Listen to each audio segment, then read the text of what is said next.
Whoa! Hey, we're in the virtual realm!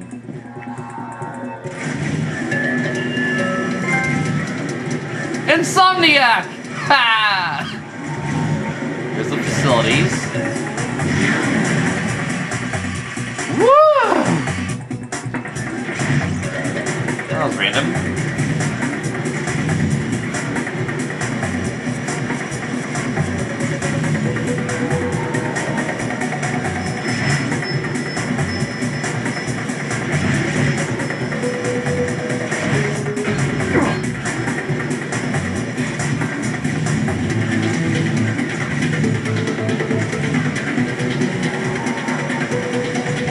What's with these computers, anyway?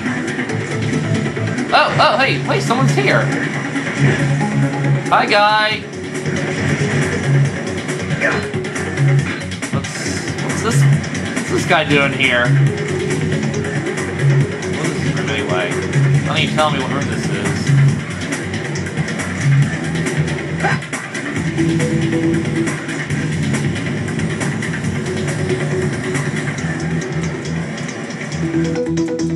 Proto-Ratchet. When we first started out on Ratchet Clank Future Tools of Destruction, we had a plan to use the new console's processing power to create a more detailed model of Ratchet that would have more themed facial features and expressions. We went with this concept for a while before thinking, you know what, that's not Ratchet anymore. The model was changed to a higher resolution version in the style of the classic Ratchet. Huh.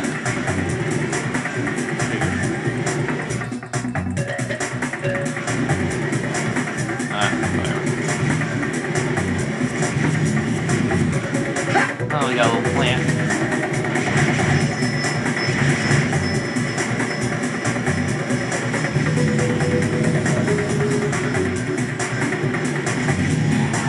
Oh, look, the artwork. What, no info? Loading random picture? Oh, Retro and Deco. I don't know what Deco is.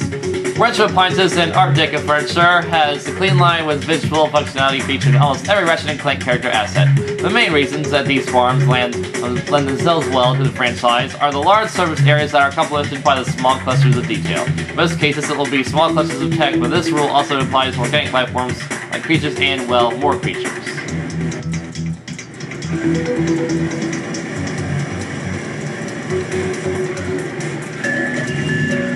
So I gotta do stuff to unlock more stuff in this museum, probably.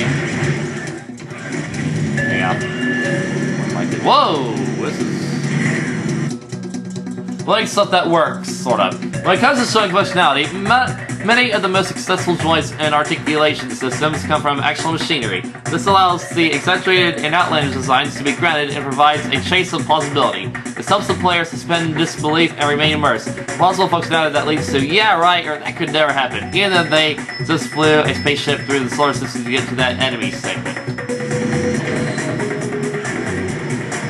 Oh. Hey, weird camera angle.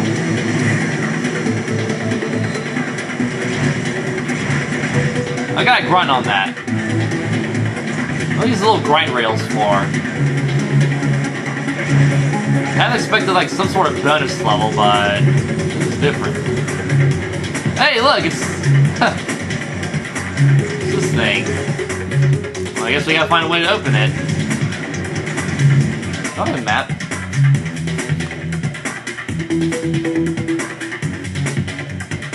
Where am I on the...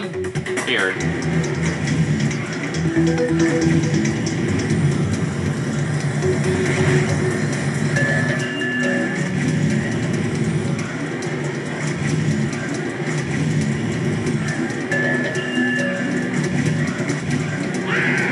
Oh, yay! Yay! My friends! My friends get to be here too!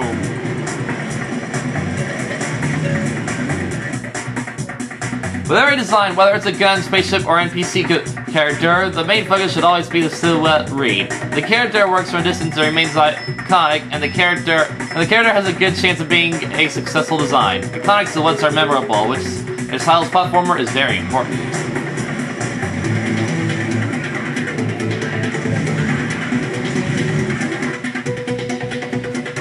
Essentially, the forms we use could be from all different genres and time periods, but they should have definite reasons why they draw from a particular era or culture. If a character is a cowboy, then the vehicle or creature he rides would most likely draw from that same era. But if he were in a futuristic spaceport, we want to have the vehicle have some elements of the surroundings, so we want to imply he is from that area. I have no idea what any of these are saying.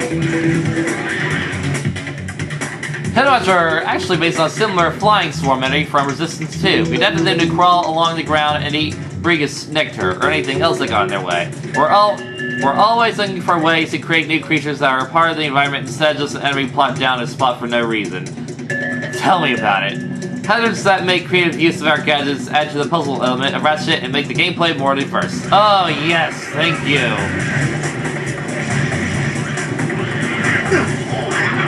I'm going to... Oh, they slow you down. I didn't know that. Well, I died in the Insomniac Museum. That's really hilarious, you have to admit.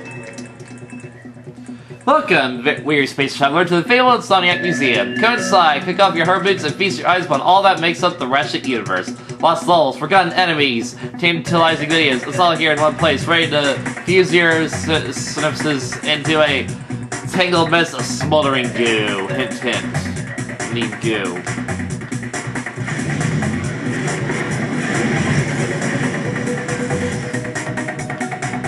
Oh, that's the exit.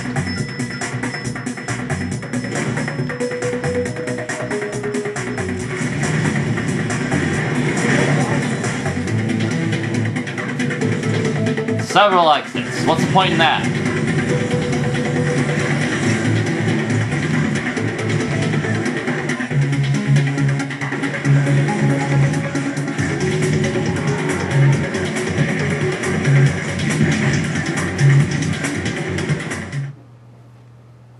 Hey there, congratulations on unlocking the behind-the-scenes video for Ratchet & Clank: A Crack in Time. My name is Brian Bernal, I'm the project manager, and we're going to take you around the office now and try to answer the question, who is the Agorian Warrior?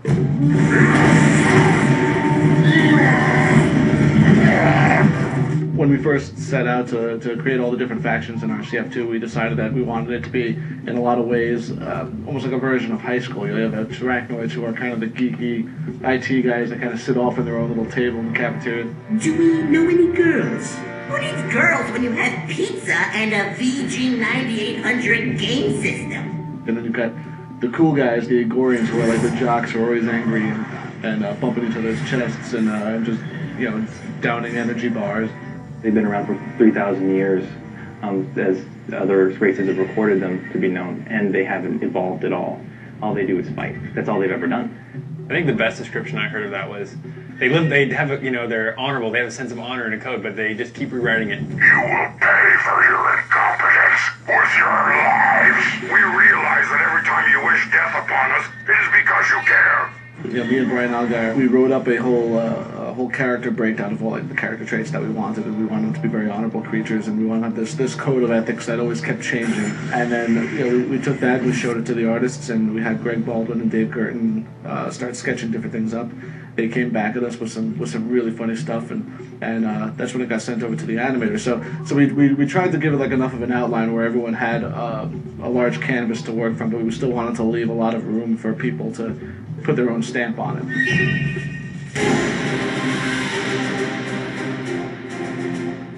So at Insomniac, when we start designing an enemy, we start creating these rough sketches and diagrams. We'll typically use a program like Illustrator where we can kind of create our little maps, create diagrams of what the characters might look like. And so with the Agorians, we wanted to have different ranges of combat because we knew at that point the player would have a lot of weapons. It'd have like a sniper rifle style weapon and some mid-range weapons and short range. So that's how we designed the enemies. Here we got in the front, we've got these more mid-range bombers. We've got the melee guys that are going to run up close into battle. And then of course we've got the guys that ride the beasts in the background. And these were, obviously the generals. They were the leaders of the group that the players had to hunt down.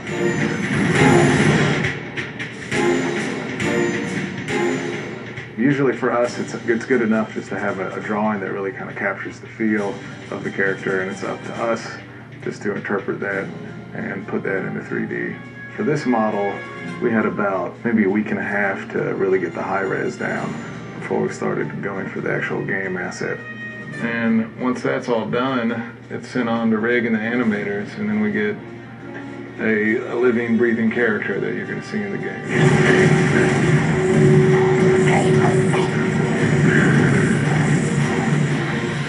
My process is I go out, I shoot some reference, do some sketches based on observing, around me, just kind of taking in what I see from, other people and that kind of thing. Try to get an idea for the kind of character I want.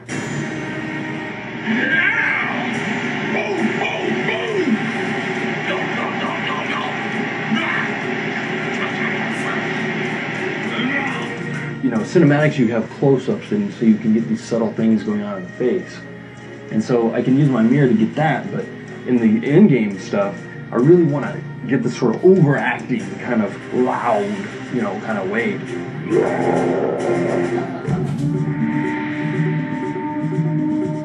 Here at Insomniac, it's painfully obvious that everyone puts a little bit of themselves into every character that they work on. Initially, they wanted to animate specifically to growl sound effects. So I growled and yelled and made myself hoarse one day, yelling in my office. Of course, I drew on my experiences in high school because I was the varsity football player. I think it's obvious. There's been talk that this Ugorian warrior resembles me a little bit, but I don't see it at all. I couldn't keep a straight face doing that one. It definitely wasn't the IT guy. I don't draw inspiration from people at the office necessarily. So as far as who the Ugorian warrior is,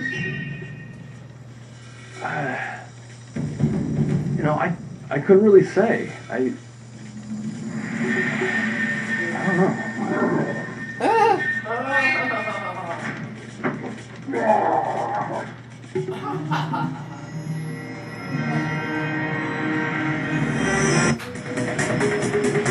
Well, I expect to hear director's commentary video. What? Hey there, congratulations What? on...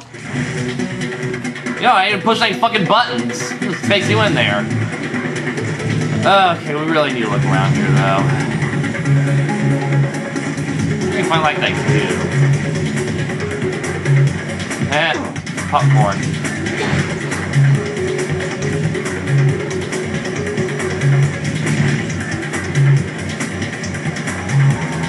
Hey, a pantry.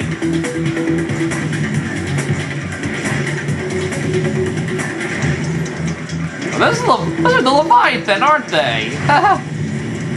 Whoa. On what? Popcorn?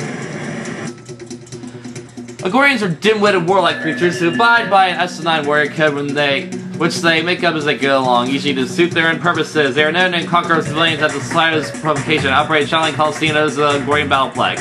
During the early days of Ratchet Clank cracking time production, we decided it would be fun to see the Brigade system as a sci-fi version of high school. The Ugorians were designed as the alphas, meaning they were the brawny, athletic bullies with limited mental faculties and a tendency to consume massive amounts of protein bars. Yeah.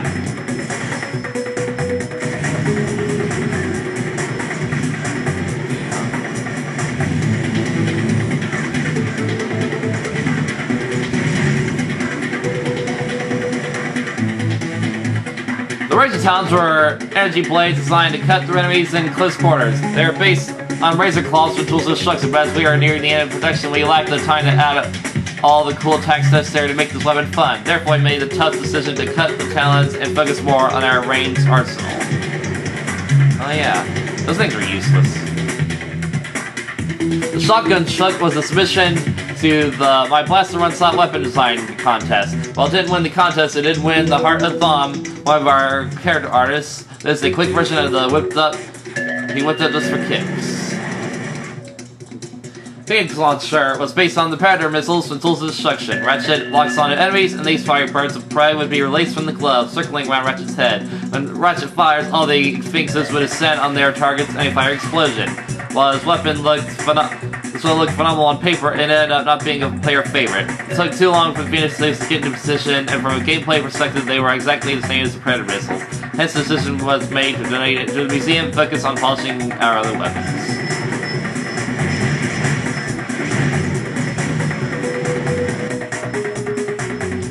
creatures were a moon-specific race of squishy-brained organisms in powered suits. We are going to use the drop point models from Tools Destruction as a base. They communicate telepathically whenever Ratchet approaches them and use telekinetic ways to pull them in an attack, similar to the thrashers in the arena. Our character team was therefore decided to go with our existing nefarious, Agorian, and feral enemies instead. Time Cleaners are natural denizens of the Great Clock. They were created by Oris to be used as temporal energy eaters. You may have heard him refer to them using his recorded message to Sigmund. While capable of doing major time construction, they are, unfortunately for Clank, able to devour and digest small temporal anomalies such as Clank's recorded cells and his time bombs. In their non-aggressive state, Time Cleaners are small, cute, playful creatures. However, when alerted to the presence of an edible time anomaly, they swallow it to a vicious eating machine. So why'd you get rid of him? The Astrolabe channels time energy ribbons through the major components of the Great Clock. It forms a large centerpiece in the middle of the Great Clock with several large time ribbons extending from it to the buildings along the play area. When we re-enter the Great Clock after Clank's awakening, the Astrolabe is broken, spinning oddly, smoking, and with broken time ribbons. When we return after Clank repairs parts of the facility, it is saved, with fixed time ribbons attached.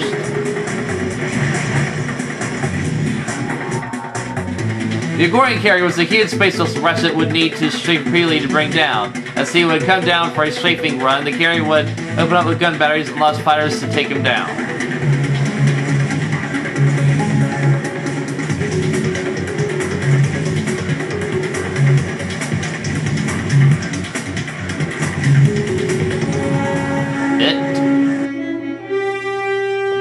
A Hoverboot racetrack was one of the major features of the Agorian Battleplex. We've had races in some of the past Ratchet and Clank games, but we haven't had any in a while, and it seemed like a good time to give another go. Our Hoverboots were shaping up to be a fun mechanic, but it quickly became clear that getting the races up to the standard of the rest of the game was akin to making another fully featured game on top of Ratchet or RC2 or whatever.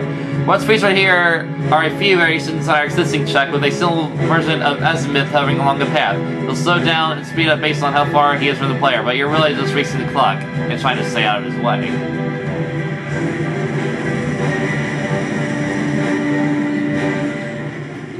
What the heck? I guess this is it.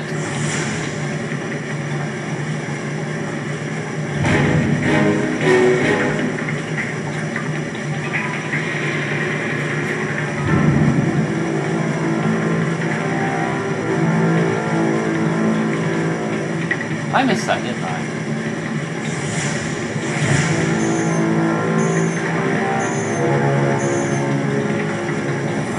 Okay. Well, these things are terribly registered.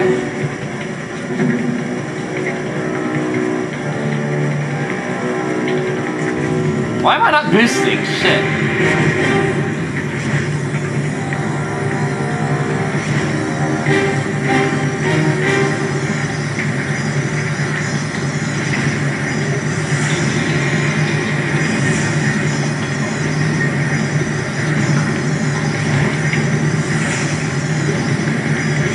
Ow!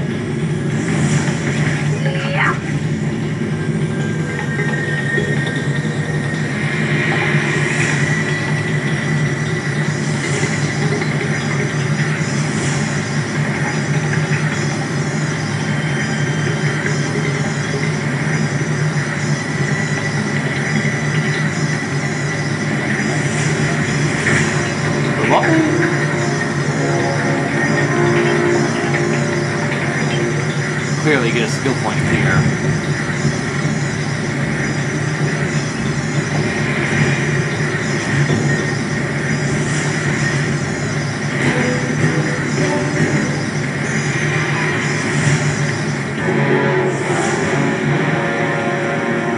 Maybe I should have gotten those more.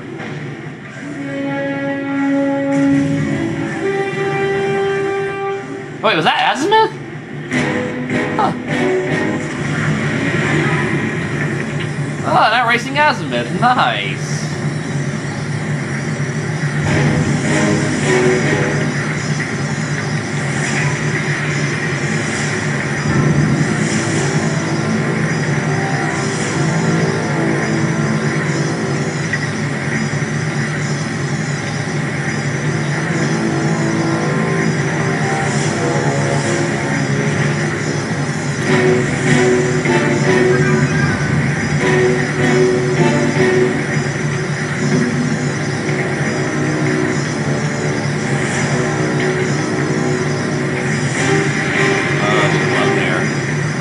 Oh well. I cut. Whoa! Well, that's a good boost. Oh, you son of a bitch. Get back here.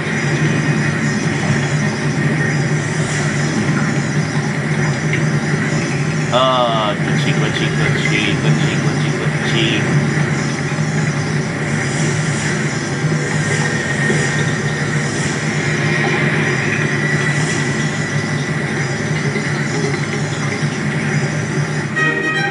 Still won.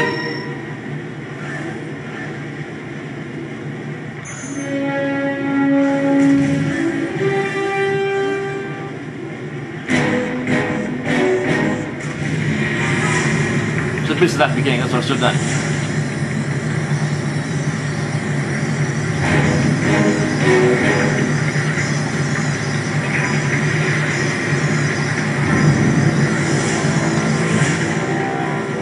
Whatever.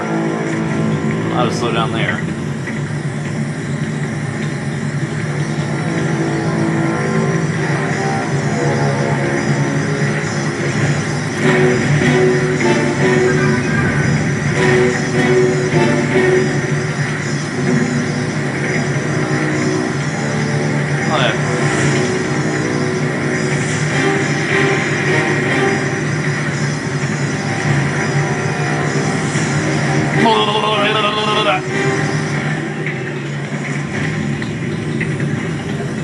Okay, so all boost there.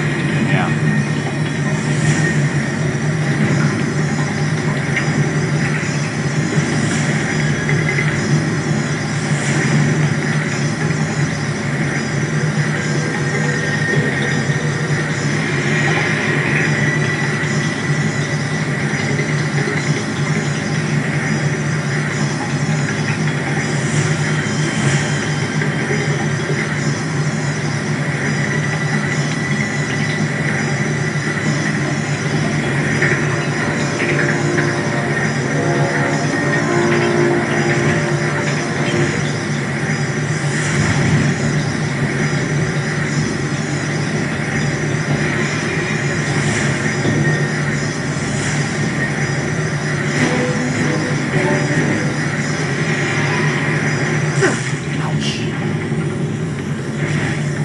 I like no damn or some shit.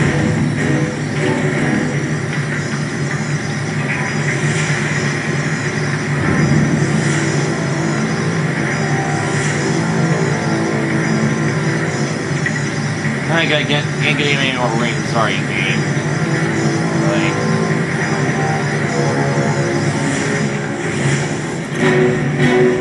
I gotta jump there or some shit.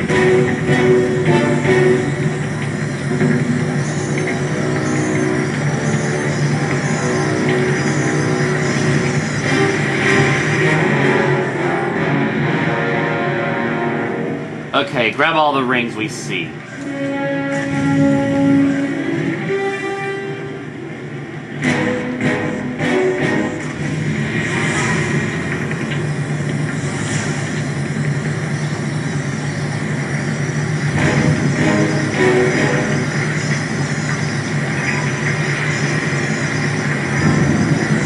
Try and get rid of these rings, too.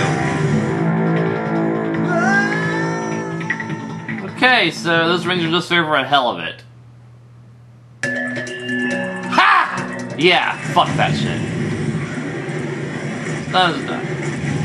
Yeah, look around this place some more.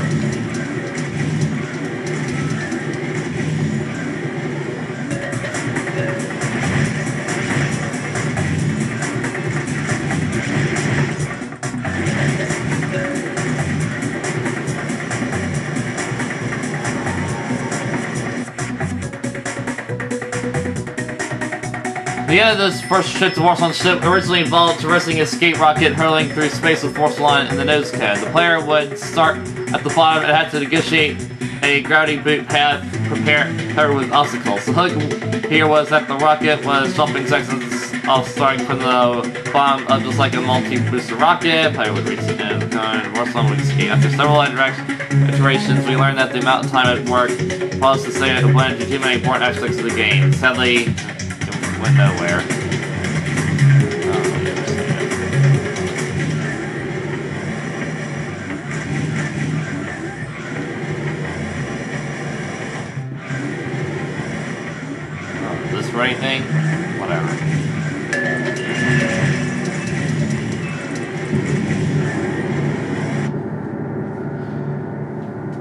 Eureka system is a mysterious enchanted place. Time behaves strangely, and there are many bizarre phenomena. It's Zony.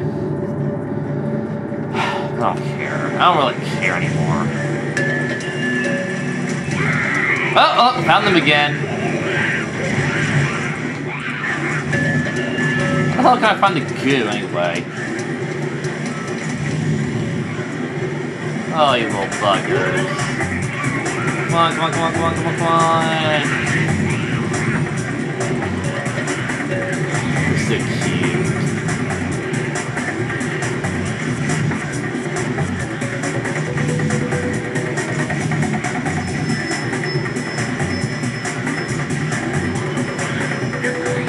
I think I'm right here.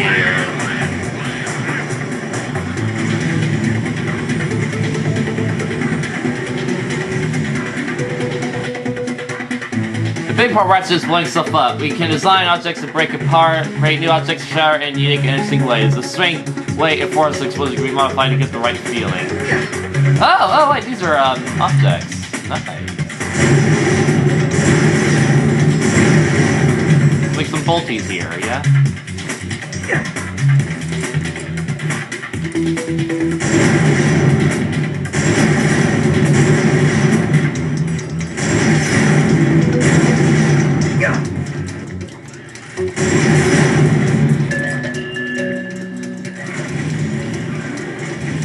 No bolties.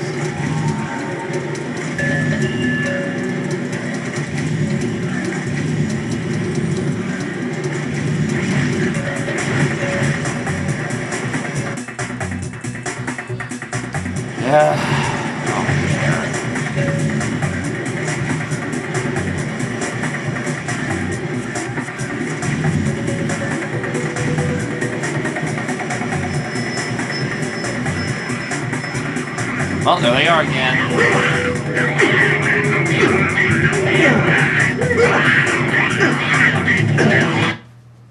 They really say that those things in here. Whatever. Well, it has been cracking time. Later, guys.